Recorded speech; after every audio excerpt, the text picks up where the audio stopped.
Bitwit's coverage of Computex 2019 is brought to you by Fantex, Cooler Master, Gigabyte, Enermax, Team Group, NZXT, and Corsair. To learn more about our sponsors, click on the links below. All right, so if you're gonna actually spend $2,000 on an extreme motherboard like the Asus ROG Dominus, you better have some insane memory configuration to go along with it. So where better to find that than here at G.Skill? We've got 384 gigs, that's 32 gig sticks, a full dozen of these sticks, and they're running at 4,000 megahertz with a relatively low CAS latency, all things considered, of CL18, 3030, 45. Contrary to what you might think at first, they're actually not using the dual layer memory chips, but rather a very high density IC that I think they're still waiting on a patent for. Don't quote me on that, but you should be able to see these released to the market hopefully sometime this year. But having the high density ICs definitely preserves the look of the RAM, so the heat spreaders don't have to be extra tall, since you're not, double layering the having two rows of memory chips, for example. It's just absolutely insane. What kind of workload would you have to do to eat up 384 gigs? We've also got a 5000 kit, a bit more modest, 16 gigabytes, but still very, very fast memory here. Latency is going to be, of course, a little bit better than that configuration over there, because we just don't have the crazy amount of capacity. So CL18 and 2454. There's just a bunch of other configurations here, like we've got a 5000 megahertz kit running at CL17, pretty much straight across the board. This is on the ROG Maximus 11 Apex. Again, a 16 gigabyte configuration there. And the list kind of just goes on. 5200 megahertz is their fastest kit on display as far as the live demo goes, and that's CL18. That's on the MSI MPG Z390i Gaming Edge AC.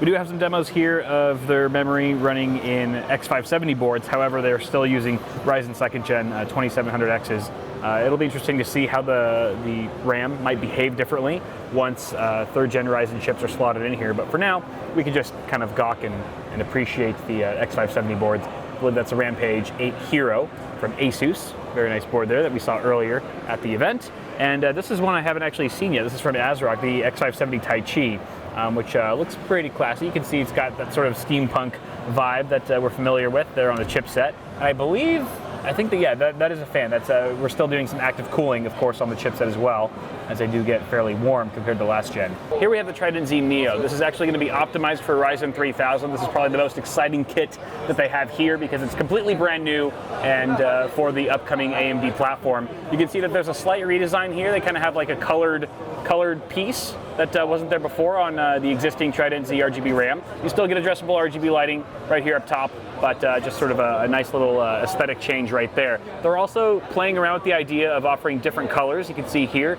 But I don't know, I'm not a huge fan of these. I mean, if I was going for a specific color, then obviously I would go for that. But I think they're going to sell a lot more units that have more of a neutral color scheme, something like silver, gray, maybe even white. I think those would be good options. But I think more importantly, I'm just excited to see these getting populated into X570 boards running Ryzen 3000 processors. Very, very little information apart from that. They're not saying what speed these are going to be rated for, what they're going to go up to, what capacities are going to be offered in. This is really just a prototype that they're showing off here, but they are saying it's coming relatively soon. So I kind of walked by this little demo area earlier, and I was like, what the heck is this? Is this like a holder for your eyeglasses or something? It's actually a mouse. It's a mouse for business professionals, or I guess anyone can use it, anyone who's on the go, really. It's got this cover, so it keeps it protected for storage and travel. It's magnetic, so it kind of just slides on and off like that. Very easy, but it's very flat. It's a very flat mouse. It keeps a low profile, again, easy to take around with you. Pretty simple button layout here, left and right clicks with a scroll wheel. I guess the main attraction here is that apart from being extremely portable, it has a laser sensor that it can actually work on glass surfaces. So they've got this little demo here. I did not draw this, but I will contribute. So seems very precise. Nice smooth responsiveness. This is on a piece of glass, just a glass slab. This will work on a variety of other surfaces and textures as well. It's just supposed to be as versatile as possible, so you don't actually need to travel with a mouse pad pretty much at all if you're going to be toting this guy around. Oh, I should also mention that there's an on and off switch right here, and you can switch between Bluetooth or wireless connectivity depending on your preference. There is a wireless dongle if you choose to go the wireless option, that you can actually store the dongle in here into this little cover. You can see that it is battery powered with a couple AAAs. G.Skill makes portable mice now.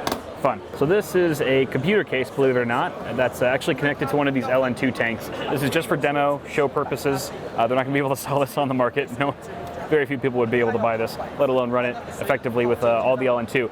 In one day, it's taking up one of these LN2 tanks. So LN2 is constantly being pumped into here. Actually, there's a lower evaporation chamber that it goes into initially, and then as it evaporates, the gas comes up to this upper chamber, basically cools the entire interior. I think they have a 9900KF that's running at 5.7 gigahertz right now, and I think 16 gigs of their Trident Z RGB memory that's at 4800 megahertz. So that's all, of course, with the help of the ridiculously low ambient temperatures. It's negative 60 degrees Celsius in here right now, which is absolutely insane. Now this thing over here isn't quite literally as cool, but metaphorically it's as cool as it gets. This is actually a heavily modified system by the guys up here, KM Studio.